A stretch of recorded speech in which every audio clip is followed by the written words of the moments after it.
Wonky Bites. Wisdom from the Wonky Workshop in under 2 minutes.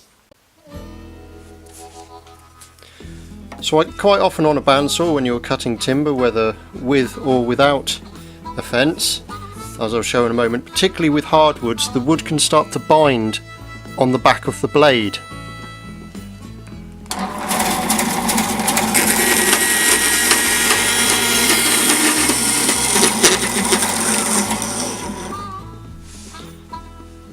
So once the timber gets past a certain point over here, these two sections can start to close up on the back of the blade, particularly if you have a longer piece. And that can cause the blade to slow down and also get burning. So how do we fix that? Simple way, using things around most workshops, is you take either a piece of wood or something else that's square, bit of sandpaper.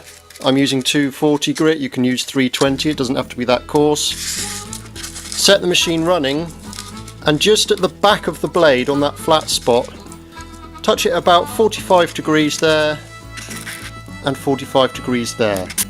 This will help form a taper on the back of the blade, which will help stop the wood binding on that point and freeing it up. It will give you a smoother cutting action and reduce burning.